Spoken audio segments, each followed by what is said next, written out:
Yeah, so it's looking like Cody Garbrandt might go down to 125 and try to fight Deiveson Figueredo. I don't know how you say it, but Davison. Yeah, it's kind of an interesting thing because if you think about it, like, you know, the 125ers, they need a star. They need someone who can, the division needs a superstar, a guy who has a big following, a big name, and I think Cody Garbrandt could be that guy. I think that could be a positive thing for the division. Um, you know, maybe this helps. The the situation in the bantamweight division with who's the next challenger. Aljamain or Moraes or whoever it is. You know, Cody would be a guy who I would think could potentially jump the line if he stayed at bantamweight and maybe got one more win.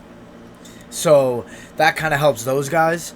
And just as far as the fight goes, Deiveson versus Cody, I'm intrigued, because Cody Garbrandt's gone on the record saying he's walking around 145, which means he could probably, and he's not even in a training camp, so he could probably get himself down to about 140, 139, maybe 138, and do the cut from there. So it seems doable.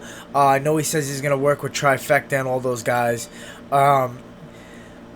I find the stylistic matchup intriguing because if Cody could translate his speed and power to 125, he can give Deiveson problems. Cody's not an easy guy to take down. He's very elusive and, he's very fast on his feet, and he has a wrestling background. And I think if Deiveson is going to beat Cody, he would have the power to potentially knock him out, but I think he would have to get him down, get his back, and try to submit him. I just feel like if Cody's power translates down to 125, he would have the edge down there as far as boxing goes.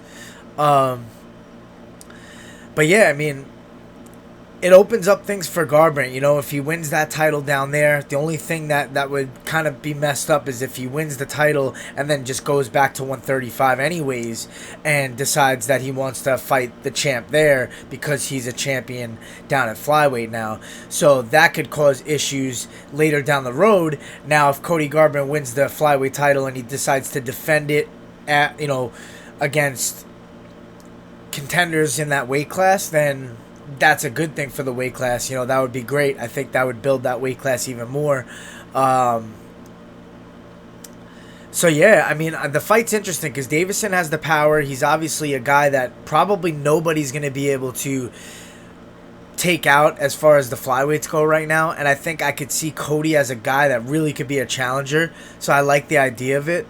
And I think Deiveson needs that. He beat Joey Benavidez twice. He finished him twice. It kind of ruins, that in the future. Who else? We got Askar Askarov. You got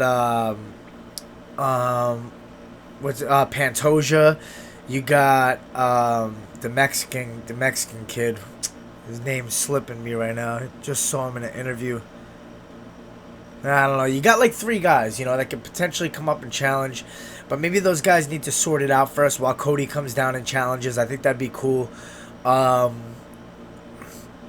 It's an exciting matchup. I'm interested to see it.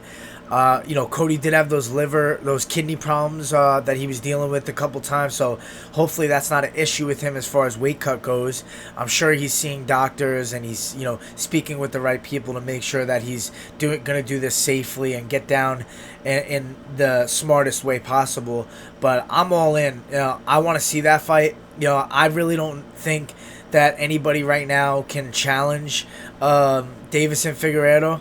I don't think anybody can really beat him right now. I don't see it, but I think Cody's that guy that could potentially do it. So why not? Let's see it happen.